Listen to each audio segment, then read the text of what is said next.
በአንድ ዘመን ኢትዮጵያውያን ነጻነትና ሉዓላዊነታቸውን ለማስጠበቅ በጦር ሜዳ ተሰልፈዋል። በሌላ ዘመን ደግሞ የጋራ ሀብታቸውን፣ ጉልበታቸውንና ዕውቀታቸውን አሰባስበው ትልቅ የልማት ራዕይን ወደ ተግባር አምጥተዋል። ዛሬ ደግሞ የሀገርን ጉዳይ በጠመንጃ ሳይሆን በውይይትና በሐሳብ ለመፍታት በአንድ ጠረጴዛ ዙሪያ ተቀምጠዋል። ለዘመናት በሀገሪቱ የተከማቹ ልዩነቶችና ስብራቶችን በውይይትና በምክክር ለመፍታት የተመረጠው መንገድ ወደ ውጤት ደርሷል። ጉባኤው ልዩነትን እንደ ግጭት ምክንያት ሳይሆን እንደ ውይይት መነሻ በመውሰድ የተለያዩ አመለካከቶች እንዲቀርቡ አድርጓል። ውይይትን ማስቀደም እንደሚቻልም አሳይቷል።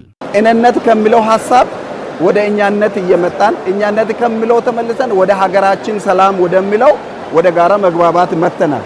ዓላማው ዋና የምክክሩ ግቡ መግባባት ስለሆነ ወደ መግባባት የደረስንበት ሂደት አለ። ለኛ ግን ለተመካካሪዎች ከተለያዩ ሀገራችን ጫፍ ተሰባስበን በሀገራችን ችግሮች በስምንቱም አጀንዳው ተወያይተን በዚህ መልኩ ወደ መግባባት ስንመጣና ስንደመድም ትልቅ ስኬት፣ ትልቅ ድል ለቀጣይ ለመጻኢ ትውልድ ትልቅ ተስፋ የሚሆን ነገር ነው ያለው። በምክክር የሚፈታ ጉዳይ የለም፣ ኢትዮጵያውያንም በጋራ መነጋገር አይችሉም የሚሉ ጥርጣሬዎችን በመሻር የተለያዩ አመለካከቶች በአንድ የውይይት መድረክ ላይ መቀመጥ እንደሚችሉ የታየበት ነው ምክክሩ።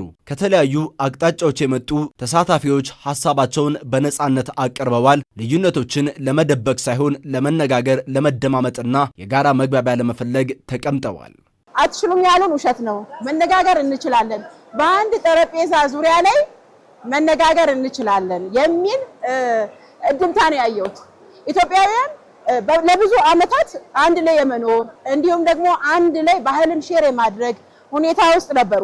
ለብዙ ዓመታት እንዴት እንነጋገር የሚለውን ነገር ምዕራፍ ጀምረናል፣ አሳክተነዋል። የባህል ልዩነት ቢኖር የቋንቋ ልዩነት ቢኖርንም አንድ የሚያደርገን ነገር ግን አለ። ኢትዮጵያ ትባላለች። በኢትዮጵያ ጥላ ስር መኖር እንደምንችል አሳይተናል ለዓለም ማለት ነው። የምክክር ጉባኤው መጠናቀቅ የአንድ ቡድን ወይም የአንድ ወገን ድል ሳይሆን ለሀገር የጋራ መግባባት መፍጠር የቻለ የጋራ ውጤት ነው። ከምስራቅ እስከ ምዕራብ፣ ከሰሜን እስከ ደቡብ ተሰባስበን አንድ ሆነን ስንታይ ለካ ኢትዮጵያ ይህች ናት የሚያሰኝ ትልቅ በዓለም ላይ ከፍተኛ የሆነ የአመለካከት ለውጥ ይፈጥራል የሚል ግምት አለ። መጀመሪያ ኢትዮጵያ ተምሳሌት ናት። የነጻነት ተምሳሌት መሆናችን የታወቀ ነው።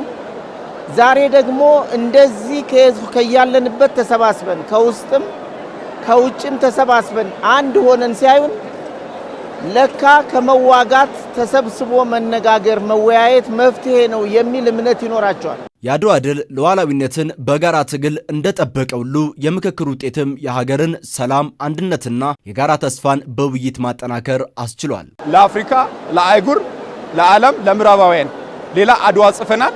የመጀመሪያ ቀን የነበሩ ድባቦች የማትተዋወቂያቸው የማትግባቢያቸው ሰዎች ስብስብ ነው። ከ10 ወደ 50 ከ50 ወደ 250 እንግዲህ ወደ 500 ላይ እንደውም ያለ መግባባቶች ነበሩ። ሰፊ ያለ መግባባቶች።